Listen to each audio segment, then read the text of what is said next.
예수 그리스도의 탄생에는 세상이 알아줄 만한 화려함이 전혀 없었습니다. 주전 4년경 로마 황제 아고스도가 온 나라에 호적을 등록하라고 명령했습니다. 그래서 모든 사람이 각기 호적을 등록하려고 각자 고향으로 갔습니다. 요셉도 고향 베들레헴에 호적을 등록하러 갔습니다. 그때 마리아는 이미 만삭이었습니다. 이들이 베들레헴에 도착했을 때 마리아에게 진통이 시작됐습니다. 그러나 전국 각지에서 호적을 등록하러 온 사람들이 너무 많아서 여관마다 빈방이 없었습니다.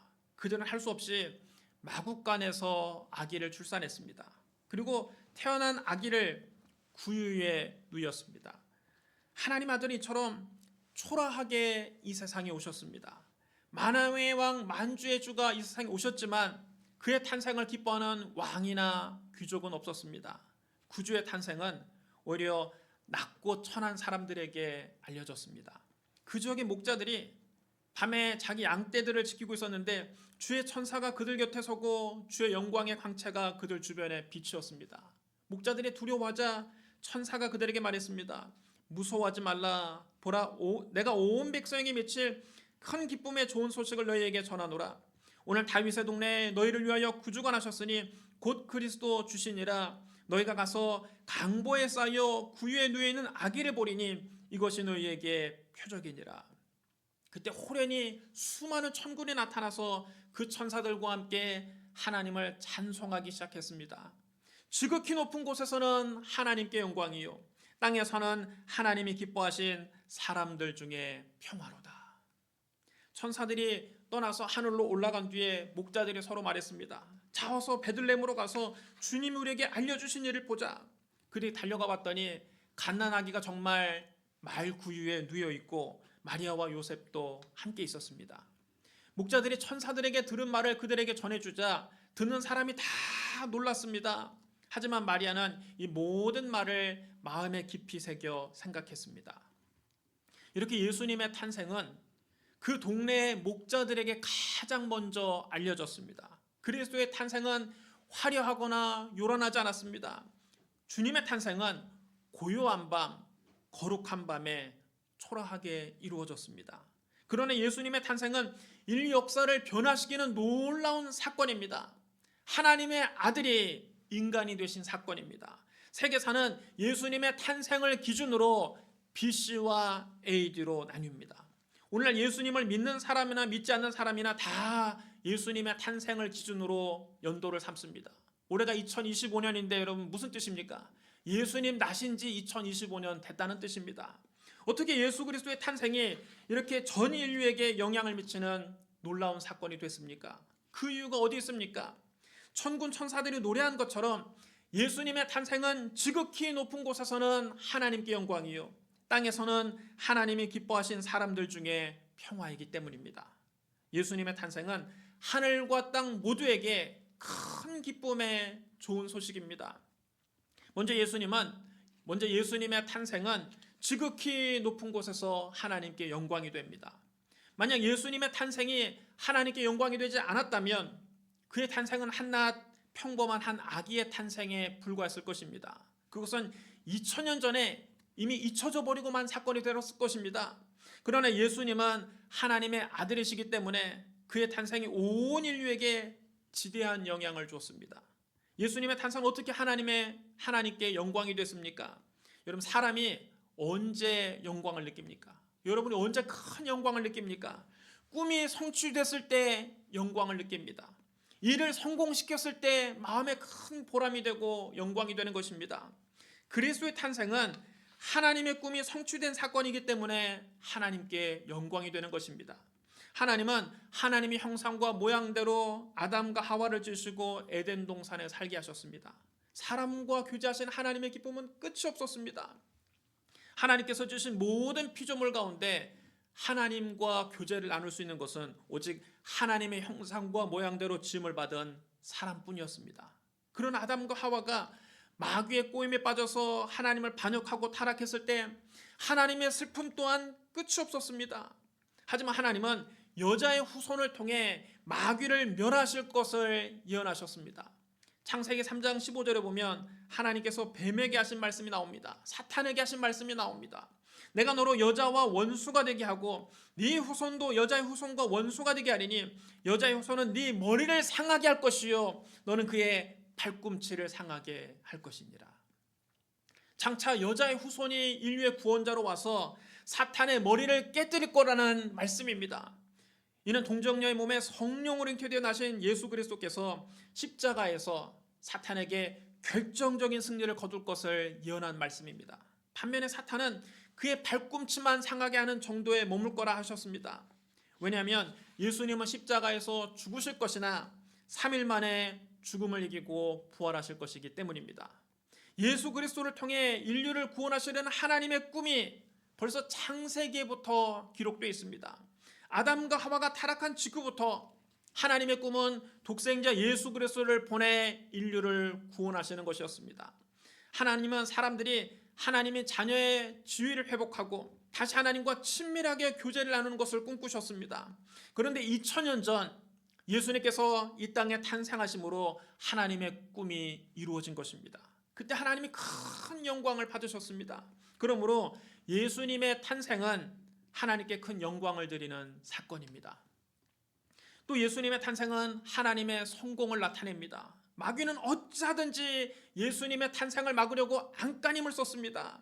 하나님은 아브라함을 통해 한 민족을 택하시고 그 택하신 민족을 통해서 예수 그리스도를 이 땅에 태어나게 하실 계획을 가지고 계셨습니다. 그것이 구약의 기나긴 역사입니다. 마귀는 언제나 하나님이 택하신 사람들을 타락하게 하고 죄를 짓게 하고 부패하게 해서 넘어지게 하려고 했습니다. 그러나 하나님의 섭리는 그 마귀의 방해에도 불구하고 계속돼서 마침내 베들레헴에 예수 그리스도가 탄생하셨습니다. 예수님이 이 세상에 태어나셨을 때에도 마귀는 끝까지 방해했습니다. 헤롯 왕을 통해 아기 예수님을 죽이려 했습니다. 그런 하나님은 예수 그리스도를 이 세상에 보내심으로 마귀가 점령하고 있던 이 세상에 하나님과 인간 사이에 교두보를 확보하셨습니다. 천국의 교두보가 이 땅에 확보된 것입니다. 그때부터 구원의 기쁜 소식이 온 세상에 퍼지게 되었습니다. 그러므로 예수님의 탄생은 하나님의 성공이요 하나님께서 큰 영광을 느끼시는 사건입니다. 그 다음 예수님의 탄생은 하나님의 통치권이 인류에게 회복된 것이기 때문에 하나님은 큰 영광을 받으셨습니다. 그때까지는 마귀가 공중의 권세를 잡고 인류를 점령하고 있었습니다. 아담과 하와가 하나님 말씀은 거역하고 마귀의 말에 순종한 이후에 인류는 마귀의 종이 되고 말았습니다. 마귀가 시키는 대로 하나님을 거역하면서 살아왔습니다. 그러나 예수 그리스도께서 이 세상에 태어나심으로 이제 하나님의 통치권이 인류에 미치기 시작한 것입니다. 하나님은 예수님을 통해 우리에게 하나님의 통치권이 회복될 것을 아셨기 때문에 크게 영광을 받으셨습니다. 그때부터 시작해서 온 천하에 하나님을 찬양하는 역사가 세세무궁토록 넘쳐날 것을 생각하시고 하나님은 큰 영광을 받으신 겁니다. 그래서 예수님의 탄생을 가리켜 지극히 높은 곳에서는 하나님께 영광이라고 말한 것입니다. 오늘날 크리스마스가 역사상 가장 위대한 사건으로 온 세계가 함께 기뻐하는 것은 예수님의 탄생을 통해 하나님께서 영광을 받으셨기 때문입니다. 예수님의 탄생을 통해 하나님의 꿈이 성취됐고 예수님의 탄생을 통해 하나님의 통치권이 인류에 미치게 되었고 예수님의 탄생을 통해 온 천하에 하나님을 찬양하는 소리가 울려 퍼지게 되었으니 여러분 어찌 하나님께 영광이 되지 않겠습니까? 오늘 땅에서 우리가 성탄절을 기뻐하는 것처럼 하늘나라에서도 하나님께서 천군 천사와 함께 그리스도가 이 땅에 오신 사건을 축하하고 기뻐하고 계실 것입니다. 그럼 여러분 하나님이 기뻐하시는 사람들은 누굽니까? 오늘 본문에서 땅에서는 하나님이 기뻐하신 사람들 중에 평화라고 했는데 하나님이 기뻐하신 사람들은 과연 어떤 사람입니까? 하나님의 최대의 기쁨은 그 아들 예수 그리스도입니다. 하나님은 인간의 철학이나 도덕이나 종교를 기뻐하지 않습니다. 왜냐하면 우리가 아무리 윤리적이고 도덕적으로 산다 해도 하나님 보시기에는 누더기와 같이 더러운 죄인에 불과하기 때문입니다. 아무리 우리가 착하게 살려고 발버둥 쳐도 하나님의 기준에는 미치지 못하는 것입니다. 성경은 단언합니다. 의인은 없나니 하나도 없으며 모든 사람이 죄를 범하였음에 하나님의 영광에 이르지 못하더니 그러므로 인간의 어떤 도덕적인 행위도 하나님 앞에 떳떳이 설 수 없습니다. 하나님께서 가장 기뻐하시고 즐거워하시는 것은 바로 그 아들 예수 그리스도입니다. 그 아들 예수 그리스도를 바라보실 때 하나님의 기쁨은 끝이 없습니다. 그 아들을 향한 하나님의 사랑이 끝이 없기 때문에 하나님은 예수 그리스도를 구주로 모신 사람을 기뻐하십니다. 성경은 말씀합니다. 하나님이 세상을 이처럼 사랑하사 독생자를 주셨으니 이는 그를 믿는 자마다 멸망하지 않고 영생을 얻게 하려 하심이라. 또 말씀합니다. 영접하는 자, 곧 그의 이름을 믿는 자들에게는 하나님의 자녀가 되는 권세를 주셨으니. 여러분, 예수 그리스도를 여러분 구주로 믿으시면 이 시간 큰 소리로 아멘 하시기 바랍니다. 하나님은 예수 그리스도를 구주로 영접한 저와 여러분을 기뻐하십니다. 그 다음 하나님은 예수님을 전하는 사람을 기뻐하십니다. 왜냐하면 예수님은 하나님의 최대 관심사요 최대의 기쁨이기 때문입니다. 그러므로 우리가 예수 그리스도를 증언하면 온 하늘이 우리가 전도하는 소리를 듣습니다. 그리고 기뻐합니다. 예수님도 죽은 자 가운데서 부활하셔서 승천하시기 직전에 마지막으로 우리에게 당부하셨습니다. 너희는 온 천하에 다니며 만민에게 복음을 전파하라. 우리가 하나님께 기쁨을 드리길 원한다면 예수 그리스도를 전하는 전도와 선교에 전력을 다해야 됩니다. 우리는 이미 구원받고 우리는 천국에 가게 됐으니까 우리끼리 모여서 기뻐하고 즐거워하자. 우리끼리 모여서 그저 우리들끼리만 잘 먹고 잘 살자. 우리끼리 천국 가자. 우리가 이렇게 생각한다면 하나님이 크게 슬퍼하십니다. 그러므로 예수 그리스도를 전하는 사람이 하나님께 큰 기쁨이 됩니다. 그 다음 하나님은 예수님을 닮아가는 사람을 기뻐하십니다. 어떻게 하면 여러분 우리가 예수님을 닮을 수 있습니까? 먼저 예수님은 죄에 대해서는 단호하셨습니다. 예수님은 죄인들은 사랑하셨지만 죄에 대해서는 타협하지 않으셨습니다. 예수님께서 죄를 얼마나 미워하셨던지 당신이 그 모든 죄를 대신 다 짊어지고 십자가에 올라가셔서 당신의 몸을 찢어 죄를 찢으시고 당신의 피로 죄를 다 씻으신 것입니다. 주님은 당신의 목숨을 내놓고 죄와 싸우신 것입니다. 그러면 여러분, 주님은 우리가 죄를 멀리하기를 원하십니다. 우리가 하나님이 기뻐하시는 사람이 되기 위해서는 그리스도를 본받아 죄를 멀리하는 삶을 살아야 합니다. 또 예수님을 닮은 삶은 마귀와 타협하지 않는 삶입니다. 아담과 하와는 마귀와 타협하다가 그만 하나님이 먹지 말라고 명하신 선악을 알게 하는 나무 열매를 먹고 하나님을 반역하고 말았습니다. 그러나 예수님은 마귀와 타협하지 않으셨습니다. 예수님이 이 세상에 오셔서 공생의 사역을 시작하시기 전에 40일 동안 금식하자 마귀가 와서 예수님을 미혹했습니다. 그러나 예수님은 마귀가 3번씩이나 미혹했어도 마귀의 모든 유혹을 물리치셨습니다. 말씀의 구석에 서서 마귀의 유혹을 물리치신 것입니다. 여러분, 오늘 우리도 하나님이 기뻐하시는 사람이 되기 위해서는 예수님처럼 말씀으로 마귀의 유혹을 물리쳐야 됩니다. 그러려면 우리가 말씀을 늘 읽고 듣고 배우면서 말씀 위에 굳건하게 서야 됩니다. 여러분, 신앙생활은 딴 거 없습니다. 하나님 말씀 붙잡고 사는 것이 신앙생활입니다.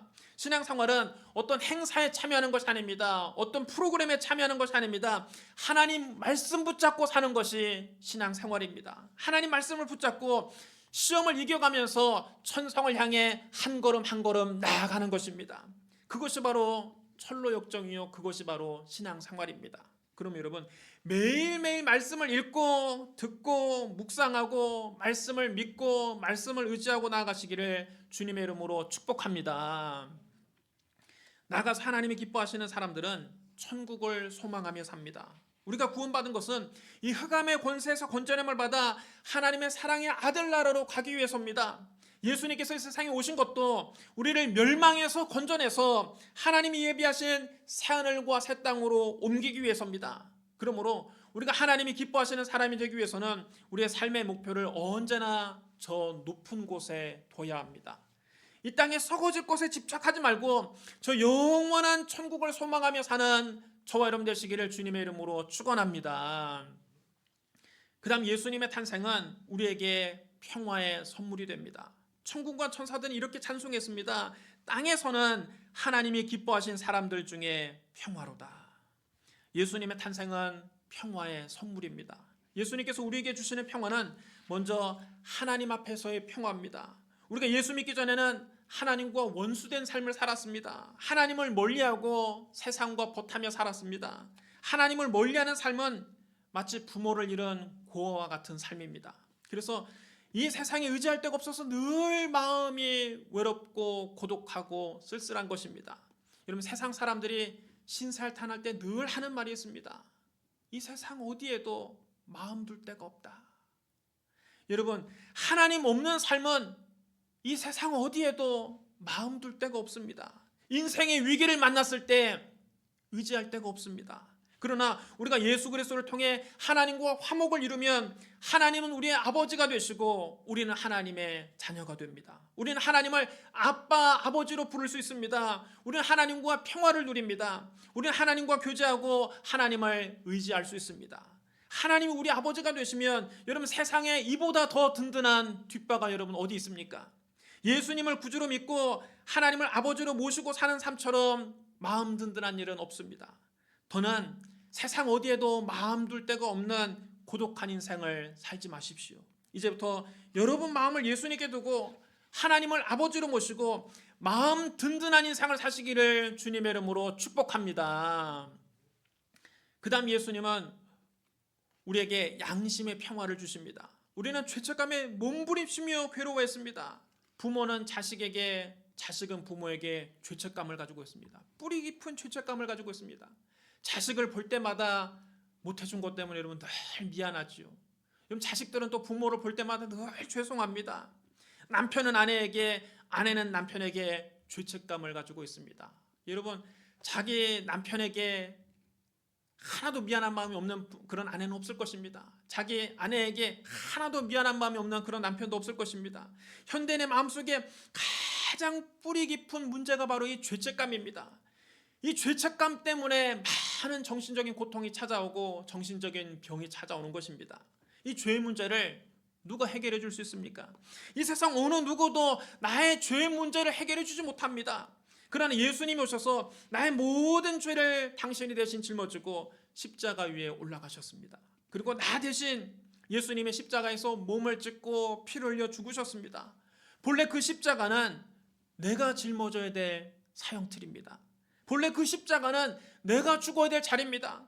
본래 그 십자가는 내가 심판받을 자리입니다. 그런데 그 자리에서 하나님의 아들이 나 대신 당신의 몸을 찢고 당신의 피를 흘리셨습니다. 내가 치러야 될 죄값을 예수님이 대신 다 치러주신 것입니다.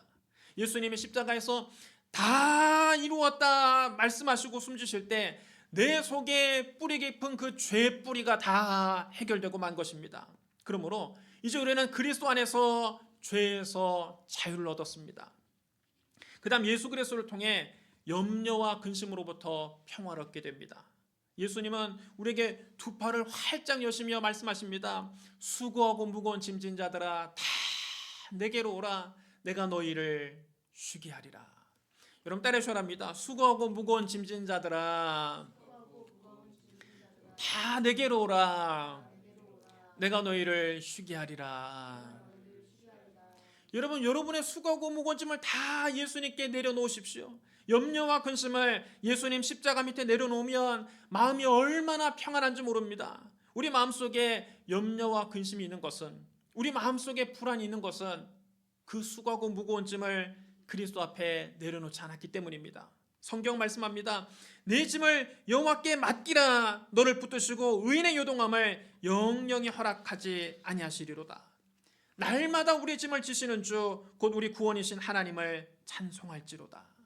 하나님은 우리의 짐을 짊어져 주기를 원하십니다. 여러분이 그렇게 고통당하고 있는 지금 그 수고하고 무거운 짐을 하나님이 대신 짊어져 주기를 원하십니다. 우리의 짐을 맡아주기를 원하십니다. 염려와 근심을 가지고 오늘 이 자리에 나오신 분이 있다면 오늘 하나님 앞에 그 짐을 다 맡겨버리시기를 주님의 이름으로 축복합니다. 나아가서 우리는 예수 그리스도를 통해 인간의 가장 최후의 절망인 죽음의 공포 속에서도 평안을 누릴 수 있습니다. 죽음이 와도 우리 믿는 사람들은 두려워하지 않습니다. 왜 그렇습니까? 저 영원한 천국에 우리가 있어야 될 거처가 예비되어 있기 때문입니다. 예수님 말씀하셨습니다. 너희는 마음에 근심하지 말라. 하나님을 믿으니 또 나를 믿으라. 내 아버지 집에 거할 곳이 많도다. 그렇지 않으면 너에게 일렀으리라. 내가 너희를 위하여 거처를 예비하러 가노니 가서 너희를 위하여 거처를 예비하면 내가 다시 와서 너희를 내게로 영접하여 나 있는 곳에 너희도 있게 하리라. 천국에 우리의 거처가 예비되어 있습니다. 천국에 거처가 없는 사람은 죽음이 두렵지만 천국에 거처가 이미 마련되어 있는 사람은 죽음 앞에서도 평안할 수 있습니다. 사도 바울은 말했습니다.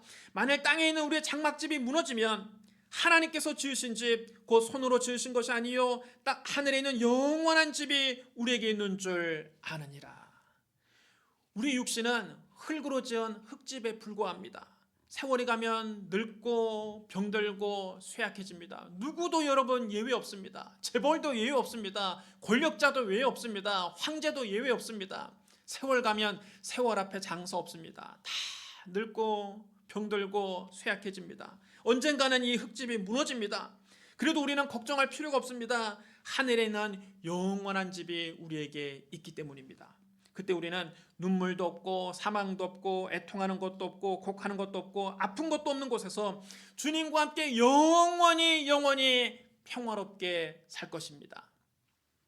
이렇게 우리 주님은 우리에게 평화를 주십니다. 주님이 친히 말씀하셨습니다. 평안을 너희에게 끼치노니 곧 나의 평안을 너희에게 주노라.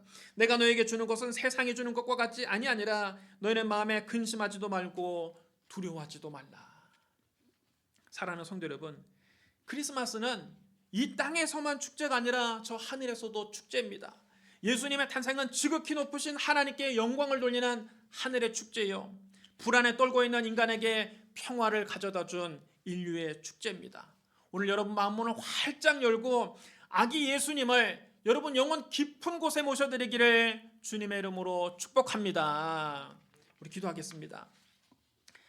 사랑과 은혜가 풍성하신 하나님 아버지, 우리를 살리기 위해 하나님의 아들 예수 그리스도를 이 땅에 보내주시니 감사합니다.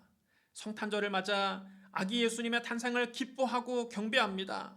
지극히 높은 곳에서는 하나님께 영광이요 땅에서는 하나님이 기뻐하신 사람들 중에 평화로다. 우리를 구원하러 오신 예수님을 찬양합니다. 찬양과 경배를 받으시옵소서. 예수님 이름으로 감사하며 기도드리옵나이다. 아멘.